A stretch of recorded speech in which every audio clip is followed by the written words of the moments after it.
If a chatbot writes your novel, did you really do NaNoWriMo? Honestly, I don't really care. But last week, the organization that supports National Novel Writing Month released a statement on the use of artificial intelligence during the annual event. Now, read generously, NaNoWriMo said that they supported a writer's choice to use or not use AI in the process of writing their novel. But read more cynically, NaNoWriMo used social justice language to assert that disparaging the use of AI tools, like the one made by one of their sponsors, was classist and ableist. The backlash to this statement came fast and furious. NaNoWriMo was at once raising legitimate concerns about gatekeeping language and excluding marginalized voices, and ignoring the ways in which their stated position did nothing to address the harm that AI companies have already inflicted on marginalized communities and language. Was NaNoWriMo's statement offensive or hateful? Not really. As writer Sarah Gailey put it, it was silly. She continues, quote, "To say, we will not take one of two positions, but we will say that one of those positions is classist and ableist is not the deft rhetorical maneuver that NaNoWriMo seems to think it is."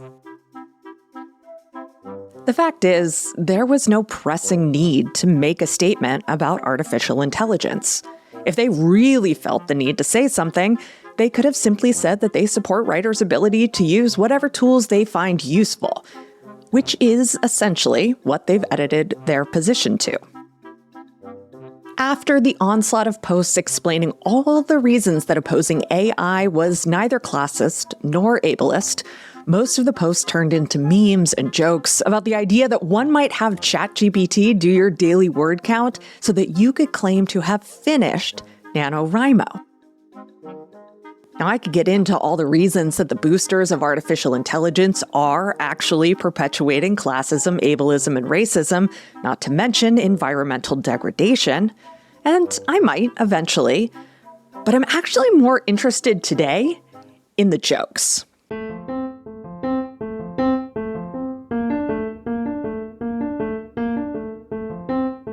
I'm Tara McMullen, and this is What Works, the show that rethinks work, business, and leadership for the 21st century economy.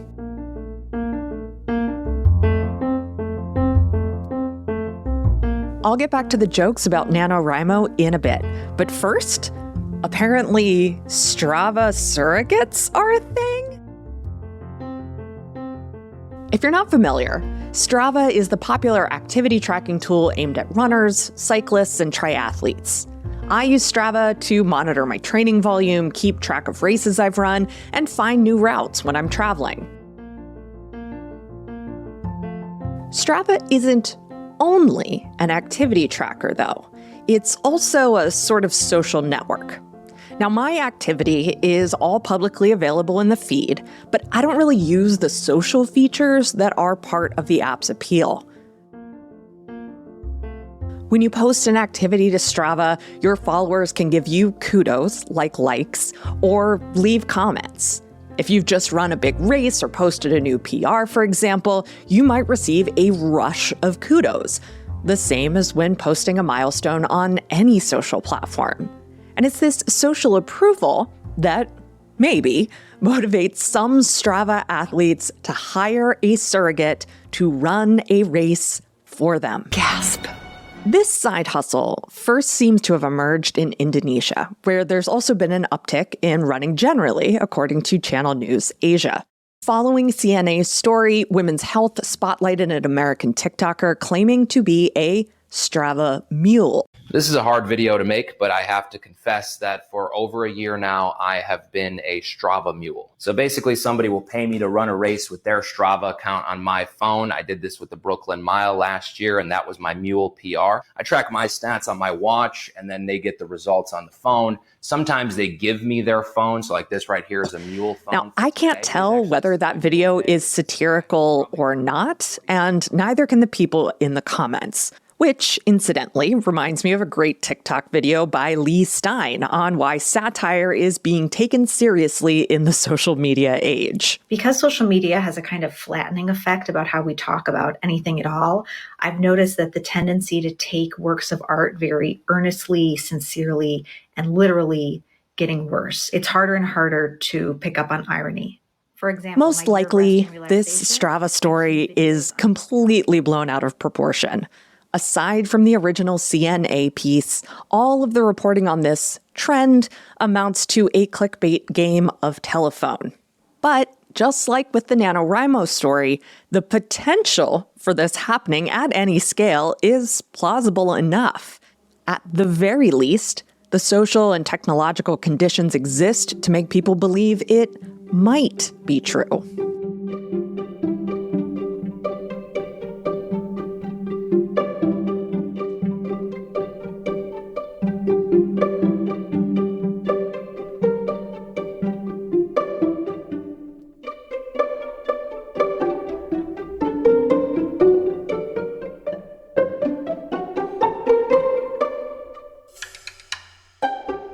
In 1935, cultural theorist Walter Benjamin penned one of his most influential essays. It's called The Work of Art in the Age of Mechanical Reproduction. In it, he examines how our relationship to art has changed and is changing as the tools we use to create and view it change. One aspect of that change is the shift from art created for cult value to art created for exhibition value. Now, when Benjamin uses the word cult here, he's not talking about Jim Jones or NXIVM or anything like Heaven's Gate. He's using it in its original sense, meaning a religious group. So when art is created for cult value, its meaning is realized through its connection to deeply held beliefs. In this way, it's private, even when displayed or used in the open. It's meant for a particular group, the cult, and whether anyone else finds value in it is inconsequential. On the other hand, art created for exhibition value finds its meaning in the public sphere. The artist may or may not have intended a deeper meaning or message, but regardless, the artwork has value merely in the experience of it. For Benjamin, this especially applied to things like photography and filmmaking, but exhibition value isn't dependent on a particular medium.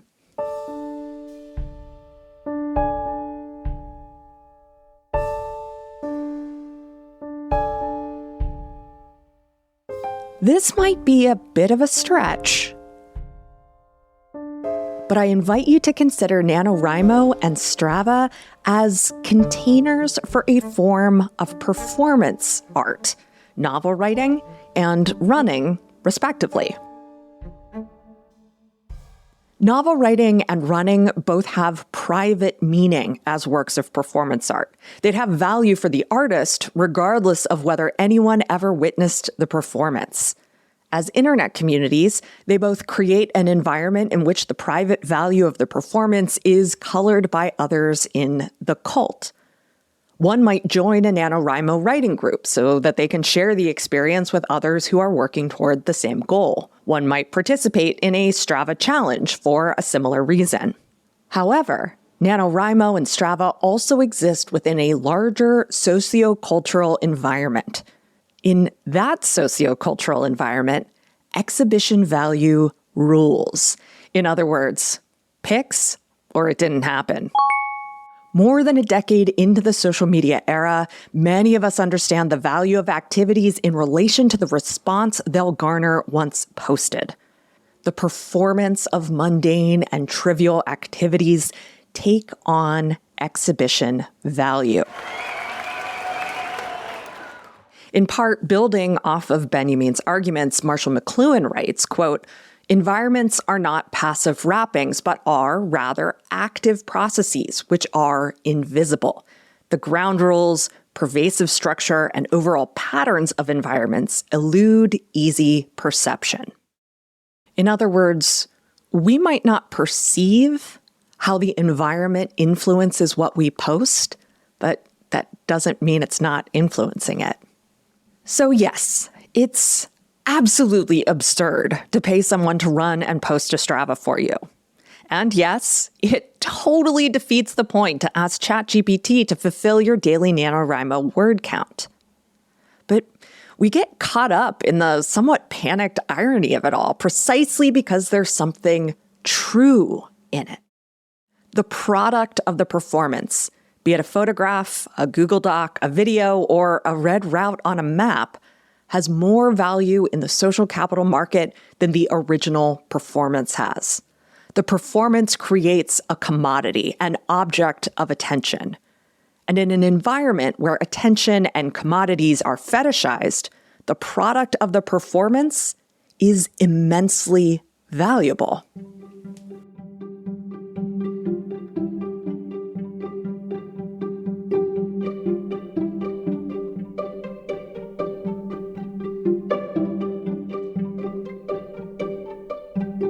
So that, at least in part, explains the motivation for essentially saying you did something you did not do.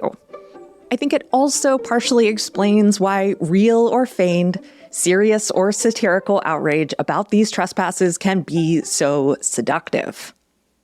But I think there's a little bit more to explore here. As I thought about the connection between the NaNoWriMo controversy and the Strava surrogate panic, I began to ask myself what other activities mimic this pattern without generating the same sort of backlash. As I so often do, I landed on the desocialization of social media, by which I mean how little of social media activity is social. Instead, the focus of much social media activity today is broadcast communication. How can I get my message out to as many people as possible? And to this end, there are plenty of opportunities to learn how to create and schedule a whole month of social media posts so that you don't have to waste time on a platform at all. There are social media agencies that will create for you, post for you, and even respond to comments as you. Plenty of apps will help you turn longer form content into short form content or visual content so that all you have to do is smash the go button. Social media content handled. Now, no shade on anyone teaching or offering these services. My critique is much more of the environment than it is on any individual. For many small business owners and creators, handing over these tasks to someone or something else is a dream scenario. And I get it. It can be time-consuming, emotionally draining, and frankly, often a complete waste of time. But when I think about hiring someone to make Instagram content or write email newsletters or post to LinkedIn, I can't help but think that it's not as far removed from hiring a Strava surrogate or using ChatGPT to write your novel as we might like. We perceive the exhibition value of these social media activities as the point. We post because getting other people to pay attention to us is valuable. But I believe that at their most potent, social media have incredible cult value. Just as the highest value in a run is found in the time one is on the road, the value of time spent engaged with social media is found in creating, sharing, and yes, socializing. We fetishize the products of our time spent on social media, but the real value, such that there is any amidst enshittification, are the patterns, ideas, and inspiration you pick up engaging with others who are engaging with you.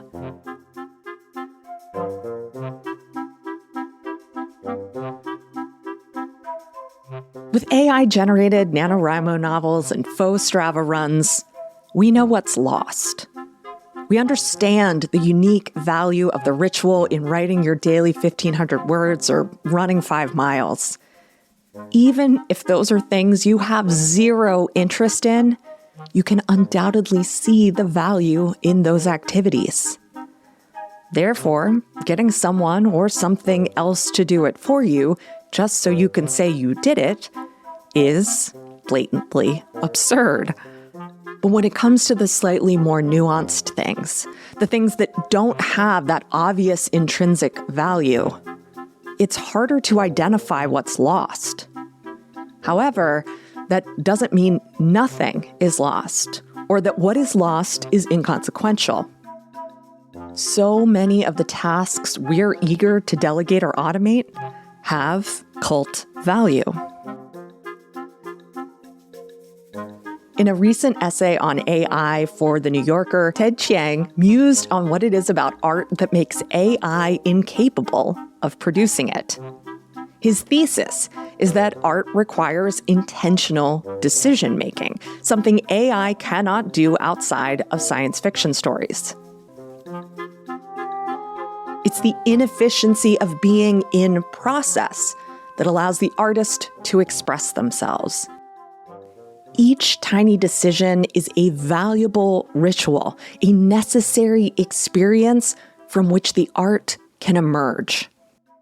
The more we delegate or automate, the fewer decisions we make, the less we learn from being in process. Whether it's social media, client services, email management, an afternoon run, or that novel you want to write, we lose something when we turn the decision-making over to someone or something else. Sometimes that is a good trade-off. You might be building a company and need a marketing director. You might deal with debilitating anxiety and need someone to screen incoming emails for you. And by you, I mean me. And what's lost is far less than what's gained. But when we just accept those losses without thinking, perhaps without realizing they've even occurred, we're at risk of losing things even greater and more valuable. Relevancy, empathy, meaning, wonder. And I think those values are things worth working for.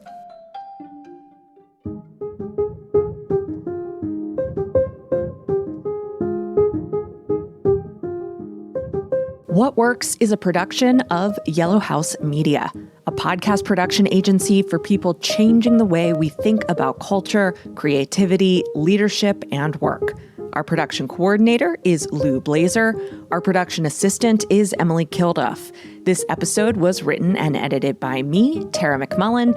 Marty Seafelt is our audio engineer, and Sean McMullen is our fearless leader and executive producer. What Works is produced on stolen land.